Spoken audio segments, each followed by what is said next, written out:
Hey everyone! Welcome back to our channel. Today I'm going to show you a quick and easy way to add a table in Microsoft Word. Whether you're creating a report, a project, or just organizing information, tables can be super helpful. So let's dive right in. First, open Microsoft Word and either create a new document or open an existing one where you want to insert the table. Next, go to the Insert tab in the ribbon at the top of the screen. This is where you'll find all sorts of tools and options for adding different elements to your document. Once you're in the Insert tab, look for the Table button. When you click on it, you'll see a drop-down menu. Xiao.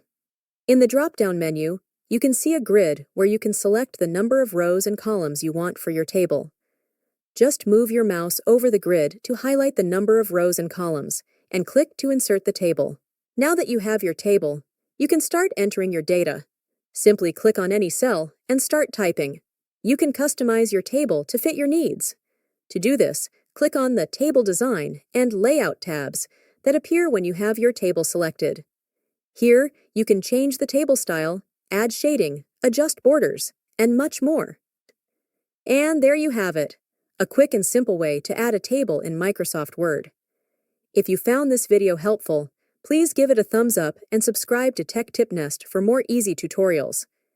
If you have any questions or want to learn more tips and tricks, leave a comment down below.